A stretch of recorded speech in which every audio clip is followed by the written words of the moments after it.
I must emphasize the gravity of the situation. It's vital to the United States and to every other nation that the lives of diplomatic personnel and other citizens abroad be protected, and that we refuse to permit the use of terrorism and the seizure and the holding of hostages to impose political demands.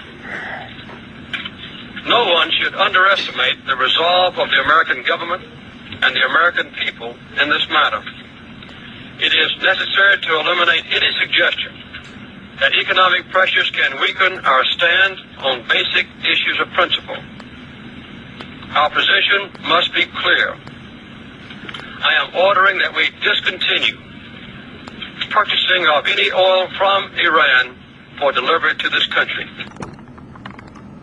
1979 was a year full of angst, to say the least. The Iranian hostage crisis tormented the minds of Americans for almost a year and 3 months, beginning November 4th, 1979, and ending January 20th, 1981. To make this year even worse, we experienced the second of the two major oil crises in the 70s.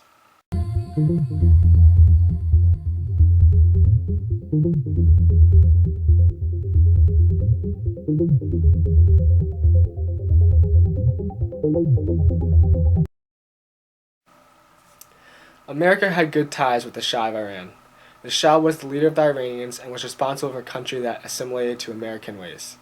Because of this, the civilians and other leaders of Iran were getting mad and angry at the Shah.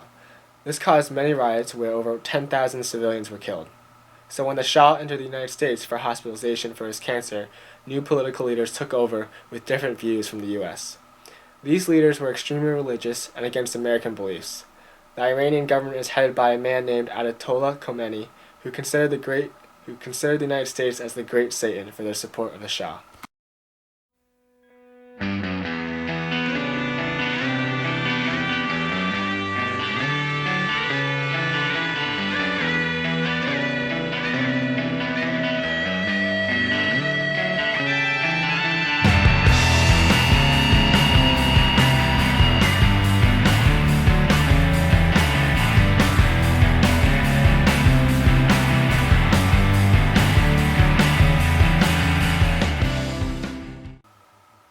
On January 4th, 1979, 300 to 500 Iranian students raided the U.S. Embassy in Tehran, Iran, and took 66 government employees hostage. However, their intentions were not to hurt these people, as they let women and African Americans go a few days later. Over the span of 444 days, the rest of the hostages were held by the angry mob. This event created a tough presidency for Jimmy Carter.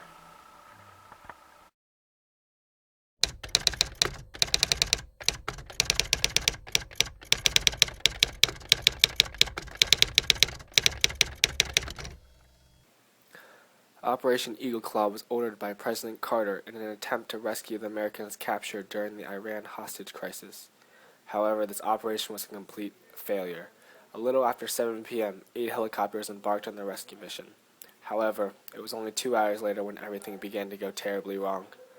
One of the helicopters had motor blade issues, meaning that the Delta Force would abandon the aircraft. Down one aircraft in the mission, it continued on, where the helicopters were then hit by a giant sand-like storms, obstructing their vision and communication. When they finally landed there were only 5 helicopters remaining. However, they had to refuel these helicopters, and when they tried refueling the copters, one of the C-130s and one of the helicopters caught on fire. The mission was immediately abandoned, and all hell broke loose in America. Faced with a difficult ordeal, Carter immediately tried to negotiate with the kidnappers. He placed economic sanctions and applied pressure toward the Iranian government. However, none of these tactics really worked, meaning that Carter would resort to canceling the oil supply with Iran. Because of this, America had hit the second oil crisis of the 70s. Gas prices rose in America, and we began to see lines form outside gas stations once again. However, the second of the two oil crises happened in the wake of the Iranian Revolution. Protests were going on in Iran, creating a shortage of oil output to other countries. The oil production rate had dropped from 6 million barrels a day to 1.5 million barrels a day. Because of this, the gas prices began to rise in America. When Ayatollah Khomeini entered Iran, the protests stopped, but the new leader didn't really care about selling oil.